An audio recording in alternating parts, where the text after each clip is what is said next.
हो गया। तो सबसे पहले नमस्कार बच्चों, ठीक है।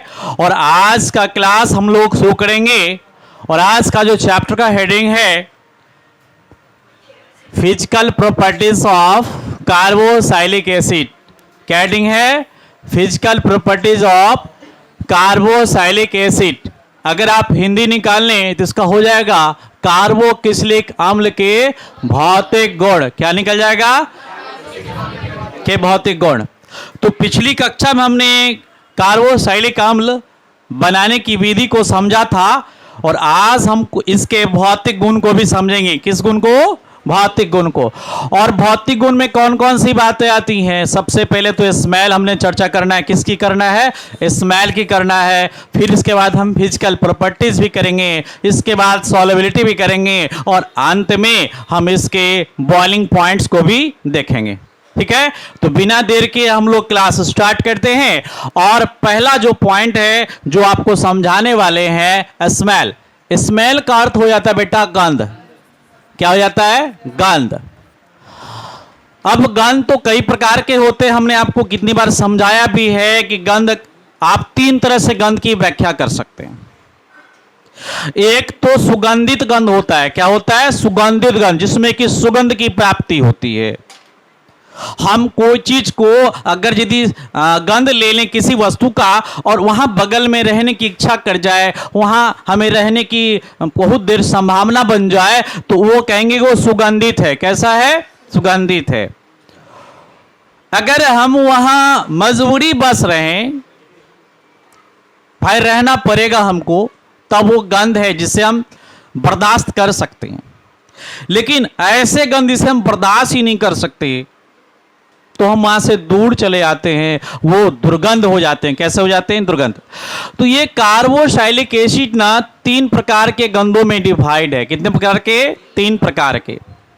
और तीन प्रकार के गंध वो कार्बन परमाणु की संख्या के आधार पर। कितना? कार्बन परमाणु की संख्या के आधार पर।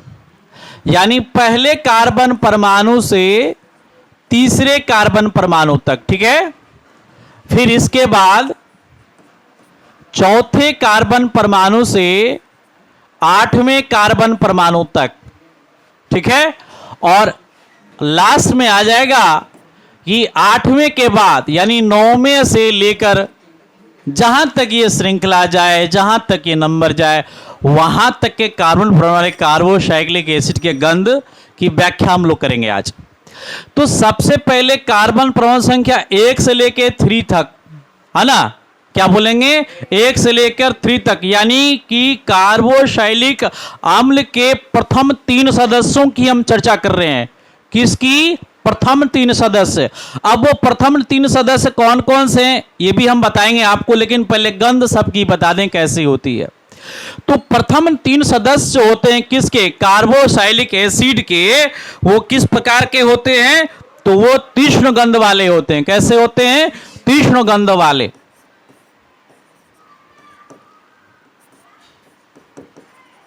तीक्ष्ण गंध वाले होते हैं। तीक्ष्ण गंध मतलब किस प्रकार का गंध हो गया? आपने सड़ा हुआ अंडा देखा होगा कहीं ना कहीं, या फटा हो, उसमें जो ब्रेक पड़ जाए तो फट जाता है, अंडा बाहर निकल जाता है।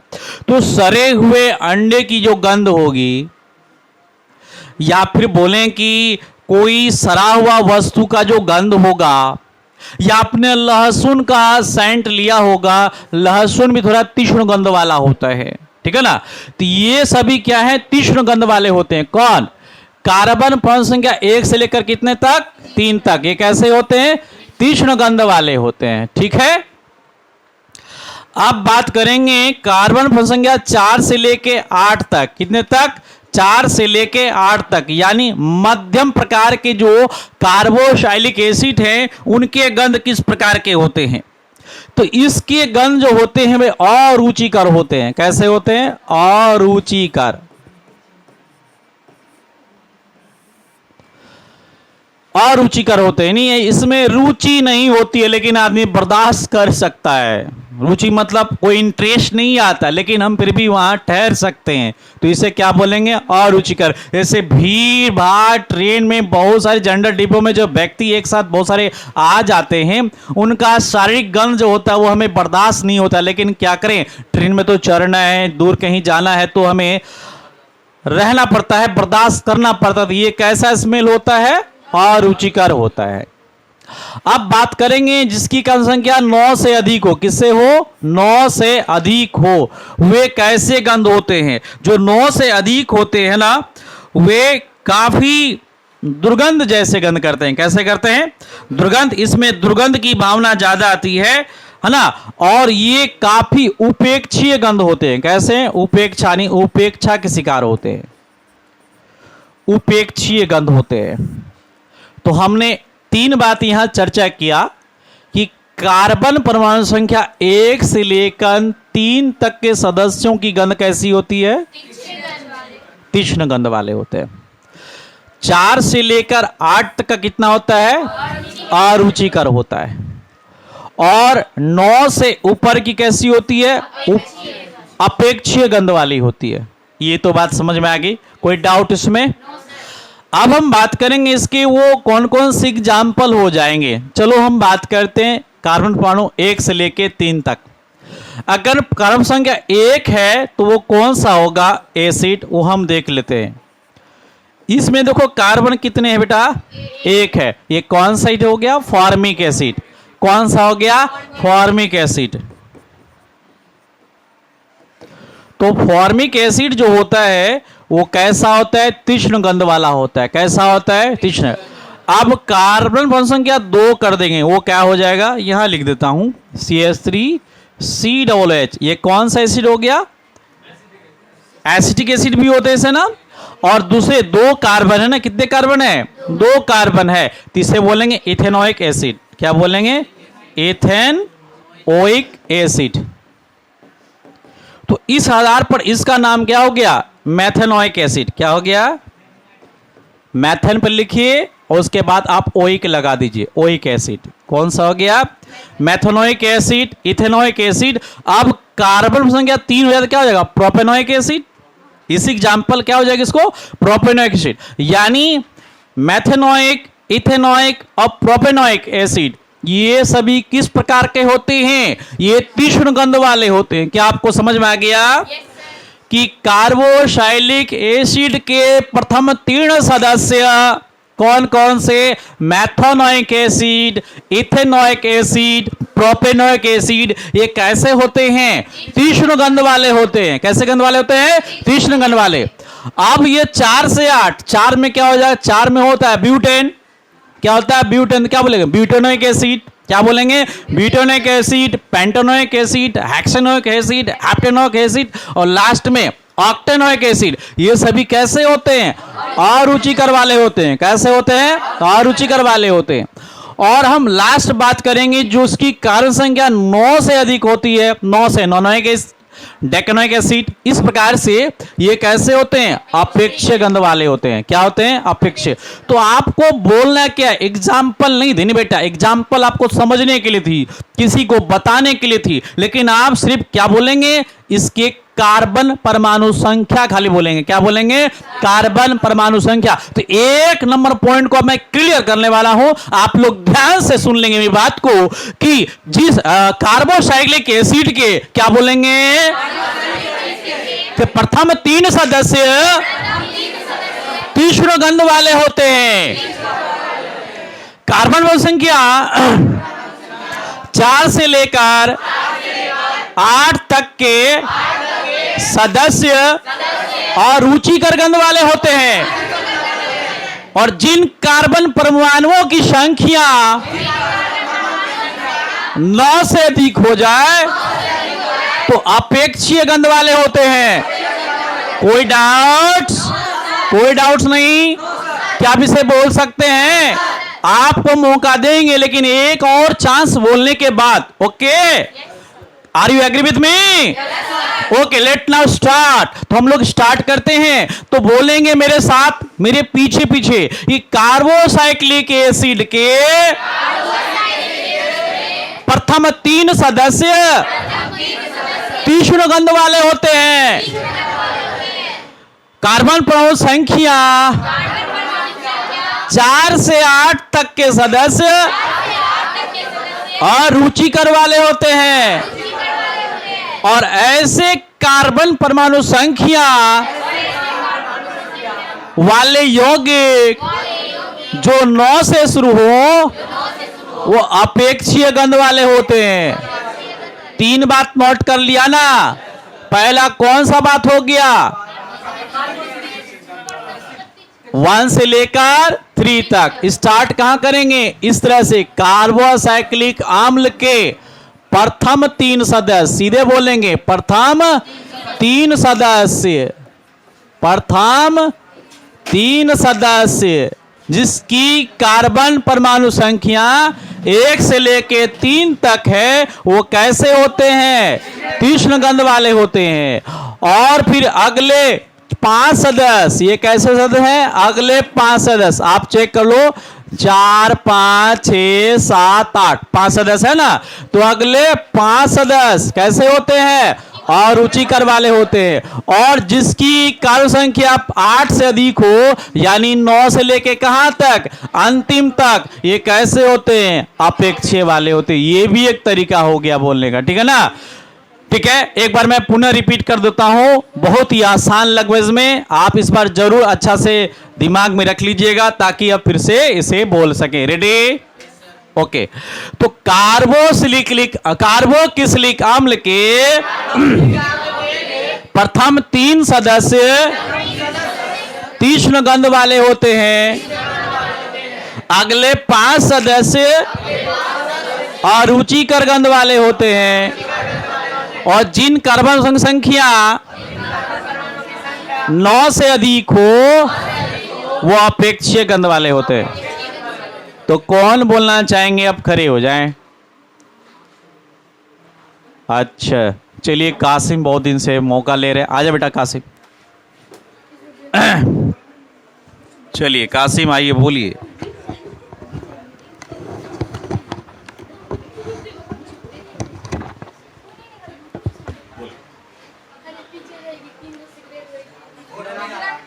इधर कार्बोक्सिलिक अम्ल के प्रथम 3 सदस्य तीक्ष्ण गंध वाले होते हैं और 5 सदस्य अरुचिकर गंध वाले होते हैं।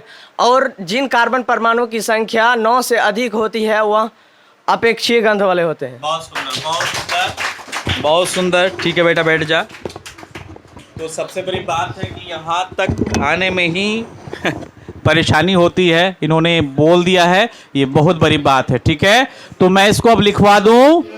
चलो हम लोग इसको अब लिख लेते हैं।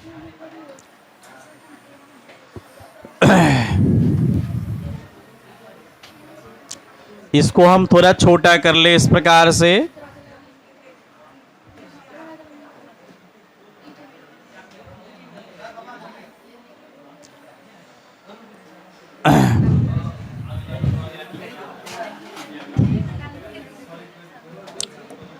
लिखिए,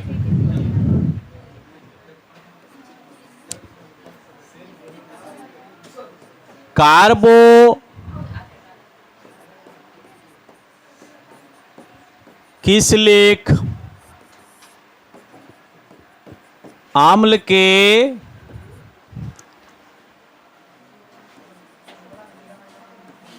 प्रथम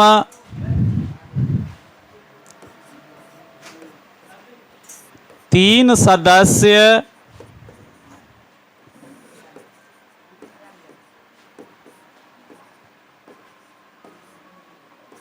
अरुचिकर, सॉरी अरुचिकर नहीं, अरुचिकर नहीं बेटा, तीक्ष्ण गंध वाले होते हैं।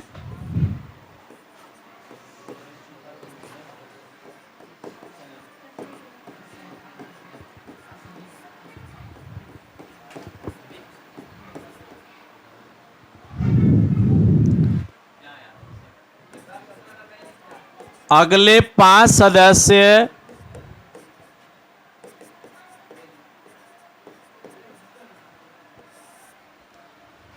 अरुचिकर गंध वाले होते हैं।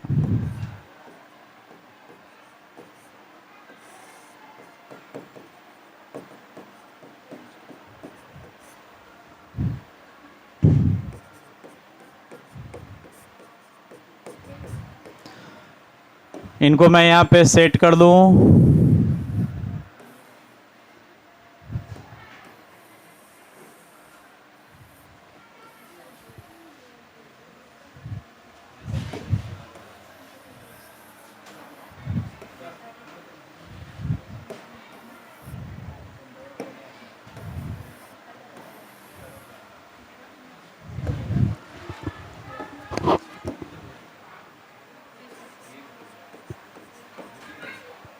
ऐसे यौगिक या फिर ऐसे कार्बोक्सिलिक अम्ल जिनके कार्बन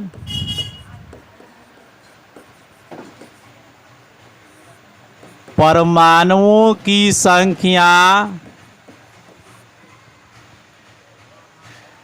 8 से अधिक हो,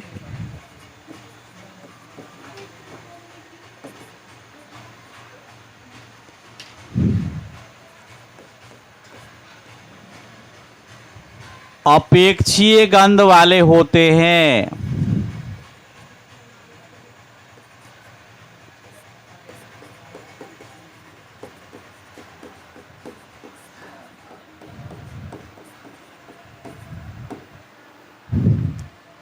अब इनको हम यहां से हटा देते हैं।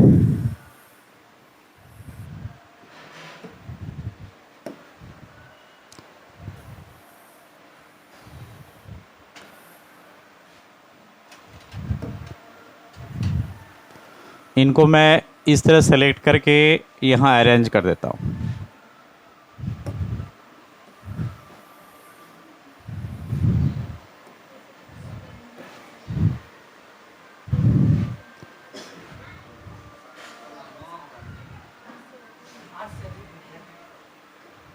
आठ से अधिक तो 9 ही हो गया बेटा, 8 से अधिक।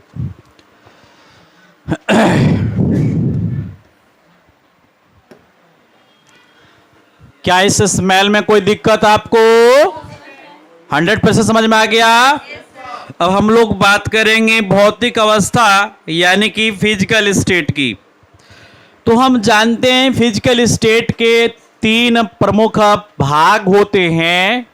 In physical state, carbonic compound have 3 parts. At the first, they have gases, and the second they have liquid, and the third last they have solid. ठीक है, तो हम बता रहे थे कि कार्बनिक कंपाउंड के जो यौगिक हैं वो 3 अवस्थाओं में अपने को प्रदर्शित करते हैं।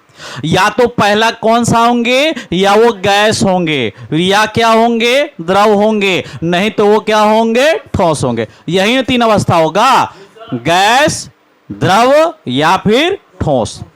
तो हम बात करते हैं भौतिक अवस्था में और इस कार्बोक्सिलिक अम्ल की।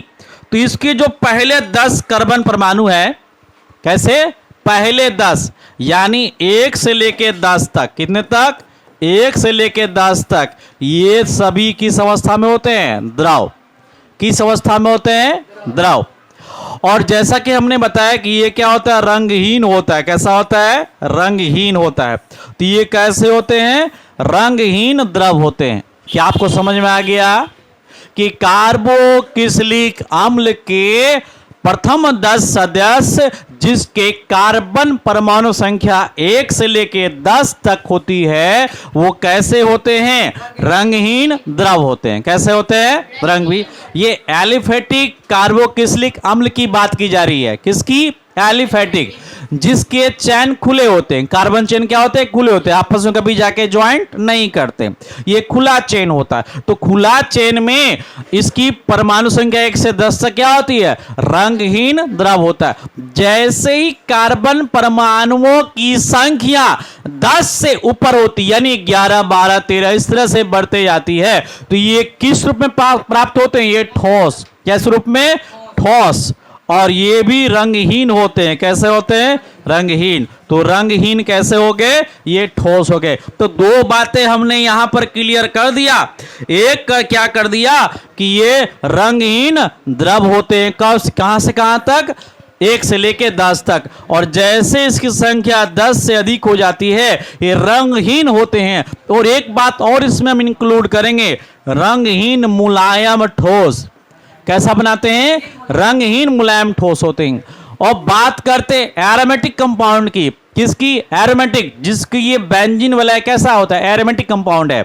ये बेंजोइक एसिड क्या हो गया? एरोमेटिक कंपाउंड है। बेंजोइक एसिड हम कैसे लिखते बेटा? ऐसे लिखते नहीं, याद करो, आपको बताया होगा। ये क्या है? बेंजोइक एसिड है। ये कौन सा एसिड है? बेंजोइक एसिड है। इसके कंपाउंड चारों तरफ से क्या पैक हैं, ये क्या कहेंगे? एरोमेटिक कंपाउंड कहलाएंगे। कार्बोसाइक्लिक एसिड के कैसे कंपाउंड है? एरोमेटिक। तो कार्बोसाइक्लिक भी दो भागों में बटा होता है, एक एलिफेटिक, दूसरा एरोमेटिक। एलिफेटिक क्या होता है? इस प्रकार के कंपाउंड जो है ना, ये एलिफेटिक बना रहे। ये क्या बेटा? एलिफेटिक है। CH3 CH2 COOH, ये क्या है? एलिफेटिक है। और भी लिख दूं, CH3 CH2 CH2 CH2 फिर COOH, ये क्या? एलिफेटिक है। सबका नाम हो जाएगा। ये कौन सा हो जाएगा? ये प्रोपेनोइक एसिड है। इसमें 3 कार्बन है ना, ये कैसा हो गया? Propanoic acid. इसमें कितने? 2 कार्बन है। ये क्या हो गया? एथेनोइक एसिड, जिसको हम एसिटिक एसिड भी बोलते हैं। ये कितने हो गए? 1 2 3 4 5 कार्बन। पेंटोनोइक एसिड, ये क्या हो गया? पेंटोनोइक एसिड। इस प्रकार से इसका नाम, ये सभी क्या? एलिफेटिक एसिड है। और ये क्या? बेंजोनोइक एसिड। इसमें सारे मुंह आपस में बंद है। तो हमने 3 बात इसमें आपको सिखाया। पहली बात ये कि ये कैसे होते हैं? एलिफेटिक जो कार्बोसिलिक अम्ल है उसके 1 से लेकर 10 परमाणु किस तरह से होते हैं? तो रंगहीन कैसे होते हैं? द्रव होते हैं। और ऐसे कार्बन जिनकी संख्या 10 से अधिक होती है वो क्या होते हैं? रंगहीन मुलायम ठोस होते हैं। रंगहीन मुलायम ठोस होते हैं। अब लास्ट वन जो हम बताने वाले एरोमेटिक कंपाउंड के बारे में, ये सभी जितने होते हैं ना, ये भी ठोस ही होते हैं। लेकिन कैसे ठोस होते हैं? तो क्रिस्टलीय ठोस होते हैं। कैसे होते हैं? क्रिस्टलीय ठोस होते हैं। कैसे ठोस होते हैं? क्रिस्टलीय ठोस। तो 3 बातें बताया। पहला क्या बताया? आप बताएंगे कि 1 से 10 तक परमाणु वाले जो कार्बोसाइक्लिक एसिड होते हैं वे कैसे होते हैं? बहुत सुंदर। जिसकी संख्या 10 से अधिक वो क्या होते हैं?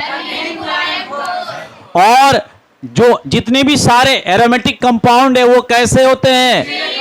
एक बार पुनः रिपीट करें। तो 1 से 10 परमाणु तक कैसे होते हैं? ठीक है ना बेटा? जिसकी संख्या 10 से अधिक वो क्या होते हैं? और एरोमेटिक कंपाउंड में क्या होते हैं? क्या ये बात दिमाग में आ गई है? जांच ले लूं आपका एक बार, बोर्ड चेंज कर दूं यहां पर, बोल देंगे आप? ओके, चलो तब फिर बोल दो कि 1 से लेकर 10 तक जो होते हैं वो कैसे होते हैं? रंगहीन द्रव होते हैं। कैसे होते हैं? रंगहीन द्रव होते हैं। और जिनकी संख्या 10 से अधिक वो क्या होते हैं? रंगहीन मुलायम ठोस। बिल्कुल सही बात है। और एरोमेटिक कंपाउंड में क्या होता है? क्रिस्टलीय। क्या आपको समझ में आ गई? कोई डाउट? एक बार पुनः पूछ लूं, इस बार मैं इसको भी साफ कर देता हूं। अब बताना कि 1 से लेकर 10 तक कार्बोसाइक्लिक कंपाउंड के जो यौगिक हैं वो किस अवस्था में होते हैं? रंगहीन द्रव। और जिसकी संख्या 10 से अधिक हो वो कैसे होते हैं? बहुत सुंदर। और एरोमेटिक कंपाउंड का क्या प्रोसेस है, उसमें क्या होता है? अब इसको लिख लेंगे हम लोग। बहुत सुंदर। चलिए हम लोग लिखते हैं फटाफट इसको। अब लिखिए,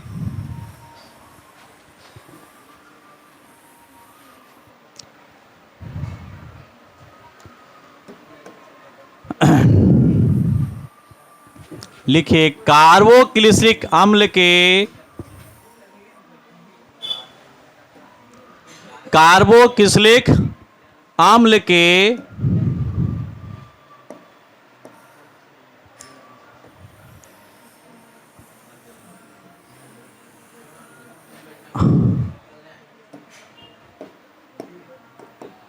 कलर चेंज कर ले बेटा यहां पर।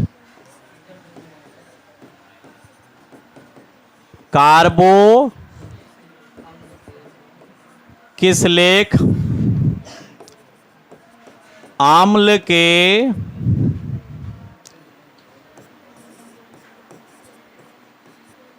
कार्बन, ऐसे लिख दें यहां पर सीधे डायरेक्ट, प्रथम 10 सदस्य, प्रथम 10 सदस्य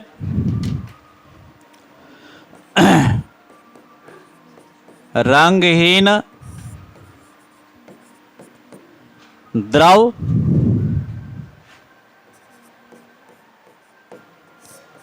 होते हैं।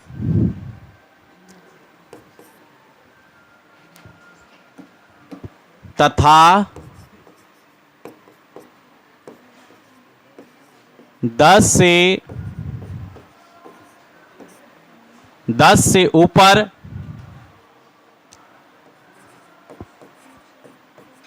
कार्बन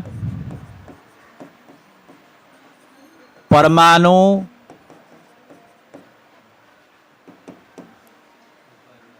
संख्या वाले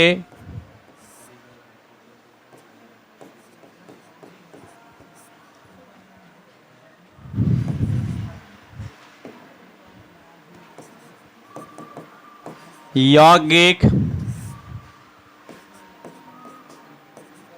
रंगहीन मुलायम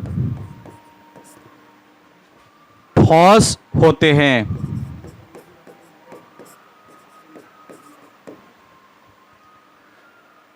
जबकि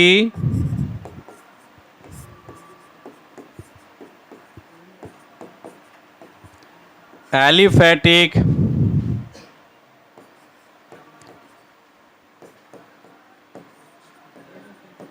कार्बोक्सिलिक यौगिक रंगहीन क्रिस्टलीय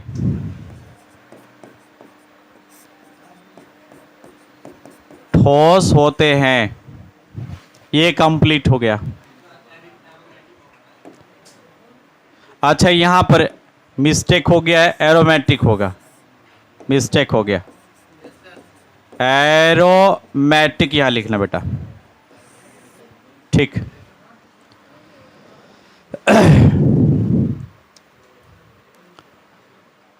ठीक है,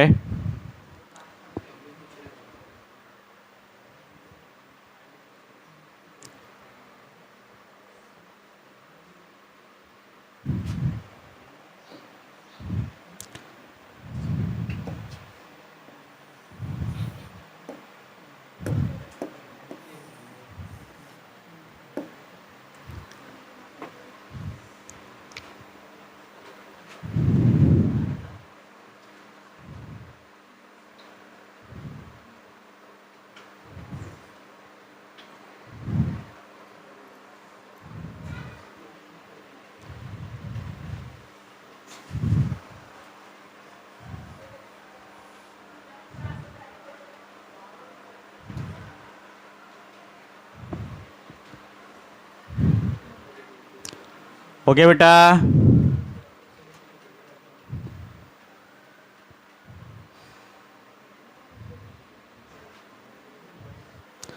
टाइम नहीं लेंगे, हो गया ना। अब बात करेंगे हम सॉल्युबिलिटी की, यानी सॉल्युबिलिटी का अर्थ होता है विलयशीलता, घुलनशीलता इत्यादि। तो ये किस में घुलता है ना, इसकी जांच करनी है। सबसे पहले हम ये जांच करते हैं क्या ये जल में घुलता है कि नहीं घुलता है। अगर जल में घुलता है तो फिर कार्बनिक विलायकों में कम घुलेगा। अगर जल में ज्यादा घुलता हो तो कार्बनिक विलायक में नहीं घुलेगा या फिर कम घुलेगा। अगर यदि जल में कम घुलता हो तो ऑफकोर्स है कि कार्बनिक विलायकों में ये ज्यादा घुलेगा। ठीक है, बस दो ही चीज इसमें ध्यान देनी होती है। तो हम बात करते हैं कार्बोक्सिलिक अम्ल की, तो इसमें ना हाइड्रोजन बंध कम बनता है। क्या बनता है? हाइड्रोजन बंध कम बनता है। और हाइड्रोजन बंध कम बनने का रीजन ये कि यह कम ध्रुवीय होता है। जब ये कम ध्रुवीय होगा तो जल में क्या होगा? कम घुलनशील होगा। जब जल में कम घुलनशील होगा तो इसका मतलब क्या है? कार्बनिक विलायकों में अत्यधिक घुलनशील होगा। बहुत आसान है, तो लिखिए इसके बारे में सॉल्युबिलिटी कि कार्बोक्सिलिक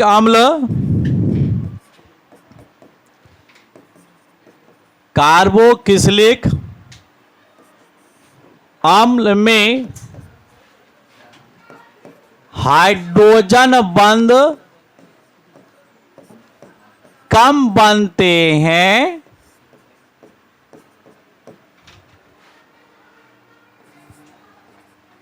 जिस कारण यह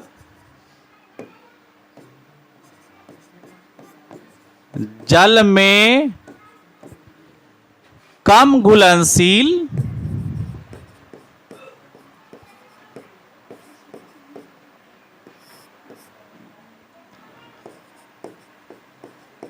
परंतु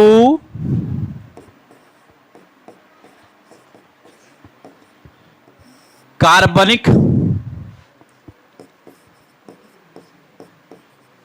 विलायकों जैसे ईथर, बेंजीन, अल्कोहल,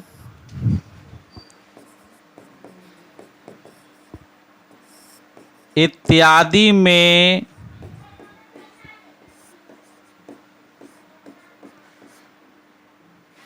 घुलनशील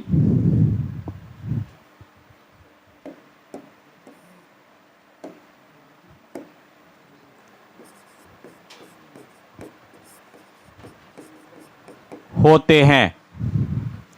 अब यहां पर आप ज्यादा शब्द लगा दो,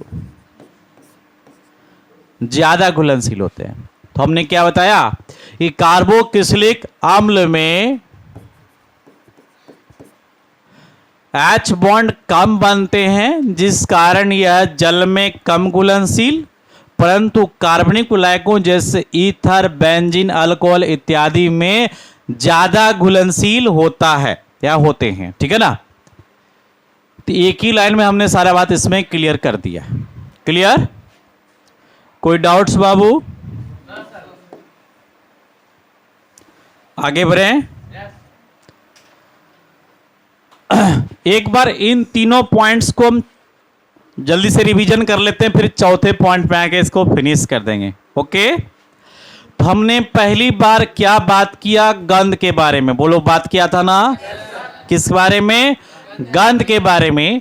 और गंध में हमने 3 भागों में बांट दिया। कितने भागों में? 1 से लेकर 3 कर्ण परमाणु, फिर 4 से लेकर 8 तक, फिर 9 से लेके मैक्सिमम तक। तो 1 से लेके 3 तक हमने क्या बोला? किस प्रकार के गंध होते हैं? तीक्ष्ण गंध वाले होते। बहुत सुंदर। जो 4 से लेके 8 तक थे वो कैसे थे? अरुचिकर। और 8 से ऊपर वाले कैसे थे? अपचय गंध वाले थे। तो यहां पर हमने ये बात क्लियर कर लिया। ठीक है? अब हम बात करें किसके? फिजिकल स्टेट का। किसका? फिजिकल स्टेट का। तो फिजिकल स्टेट मतलब हो गया अवस्था, यानी कि भौतिक अवस्था। क्या आपने इसका हिंदी लिखा है ना? भौतिक अवस्था। तो भौतिक अवस्था 3 आधारों पर प्राप्त होती है। या तो वो गैस होंगे, या फिर द्रव होंगे, या फिर वो ठोस होंगे। तो भौतिक अवस्था में ये गैस प्राप्त नहीं होता है, लेकिन द्रव और ठोस में प्राप्त होता है। किसमें होता है? द्रव और ठोस में। तो 1 से लेके 10 तक जो कार्बन परमाणु है कार्बोसाइक्लिक एसिड के, वो किस अवस्था में होते हैं? रंगहीन द्रव होते हैं। और जो 10 से ज्यादा हैं वो कैसे होते हैं? रंगहीन मुलायम ठोस होते हैं। ये सब किस पे लागू होता है? एलिफेटिक कंपाउंड पर। किस पे? एलिफेटिक। और हमने लास्ट में क्लियर कर दिया एरोमेटिक कंपाउंड में जो यौगिक हैं वो कैसे होते हैं? रंगहीन क्रिस्टलीय ठोस होते हैं। तीसरा पॉइंट जो था हमने चर्चा किया, ये सॉल्युबिलिटी यानी विलयता के बारे में। तो ये जल में कम घुलनशील होते हैं। क्यों कम होते हैं? कम बनता है। और जब ये जल में कम घुलनशील होगा तो फिर कार्बनिक विलायकों में ये घुलनशील होगा, है ना, अत्यधिक घुलनशील होगा। तो वो कौन कौन से हैं? ईथर है, बेंजीन है, अल्कोहल है, इन सब में वो घुलनशील होगा। क्लियर है? अब हम बात करेंगे बॉइलिंग पॉइंट। तो बॉइलिंग पॉइंट मतलब क्या था? क्वथनांक। जैसे हमने कई बार आपको क्लास में उदाहरण देके बताया होगा कि हम अंडे को बॉईल करते हैं, क्या बता, बॉयल अंडा।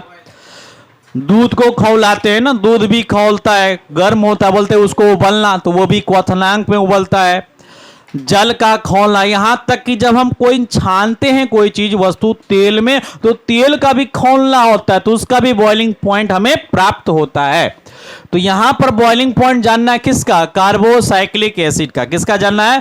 कार्बोसाइक्लिक। तो हमने कई बार इसको बताया है कि आणविक द्रव्यमान की तुलना में ये अपने ही जैसे, क्या बोलेंगे, ये अपने ही जैसे आणविक द्रव्यमान वाले यौगिकों की तुलना में इनका क्वथनांक क्या होता है? ज्यादा होता है, अधिकतम होता है। मान लो कि कोई यौगिक है, उसका आणविक द्रव्यमान क्या है? 60 है। कितना है? 60 है। और कोई एसिड है यानी कार्बोक्सिलिक, उसका भी आणविक द्रव्यमान क्या है? 60 है। लेकिन इसका, दोनों का तो 60-60 है आणविक द्रव्यमान यानी मोलिकुलर वेट, लेकिन इसका क्या है? ये अल्कोहल है या कोई चीज है, इसका द्रव्यमान 371 है और ये कितना हो गया? 391 हो गया। तो किसका क्वथनांक ज्यादा बेटा? देख लो तो, नीचे वाला एसिड का ज्यादा है, एसिड का ज्यादा। तो हम क्या बोलेंगे कि कार्बोसाइक्लिक अम्ल के जितने भी सारे यौगिक है, क्या बोलेंगे? एक बार मेरे साथ पुनः रिपीट करें कि कार्बोसाइक्लिक अम्ल के जितने भी सारे यौगिक हैं, उनके आणविक द्रव्यमानों की तुलना में कार्बोसाइक्लिक अम्ल का क्वथनांक अधिक प्राप्त होता है। यानी एसिड का द्रव्यमान क्या होगा? क्वथनांक क्या होगा? ज्यादा प्राप्त होगा। एसिड क्वथनांक क्या होगा? ज्यादा प्राप्त होगा। तो इसको फटाफट हम लिखा दें, लिखिए।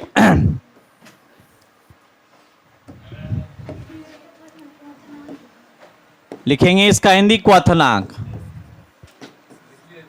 ठीक है बेटा। तो कार्बो किसलिक अम्ल के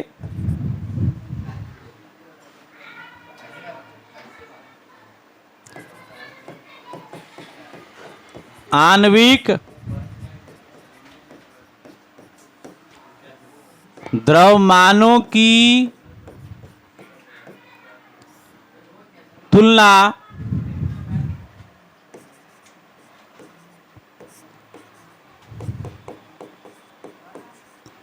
अन्य, अच्छा हम कर देते हैं, कार्बोक्सिलिक अम्ल के आणविक द्रव्यमानों की तुलना अन्य यौगिकों के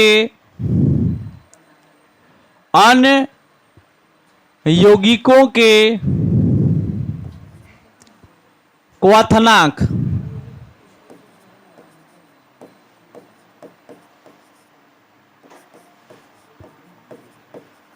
से अधिक प्राप्त होता है। एक बार हम लाइन चेक कर लेंगे सही है कि नहीं। कार्बोक्सिलिक अम्ल के यौगिकों के यहां सेट कर दो ही बेटा, यौगिकों के कार्बोक्सिलिक अम्ल के यौगिकों के आणविक द्रव्यमानों की तुलना अन्य यौगिकों के क्वथनांक से क्या होता है? अधिक प्राप्त होता है। यहां के शब्द लगा दो।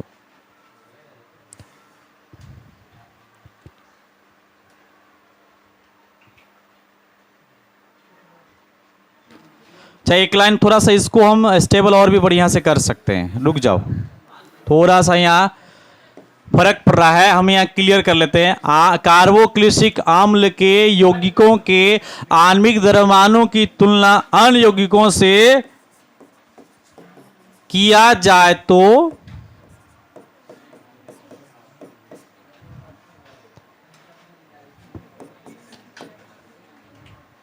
थोड़ा सा यहां हम सही कर लेते हैं, किया जाए तो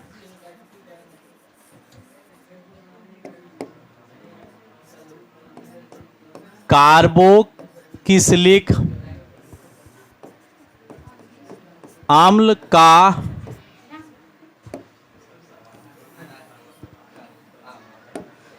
क्वथनांक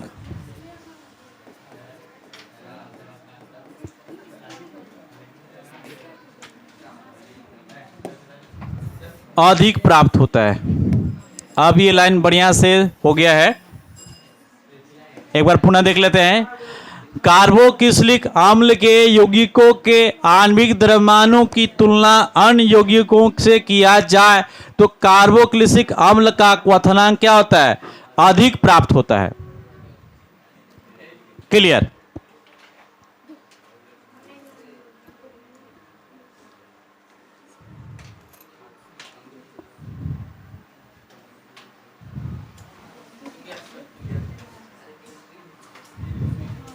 मीनिंग समझे बेटा इसका?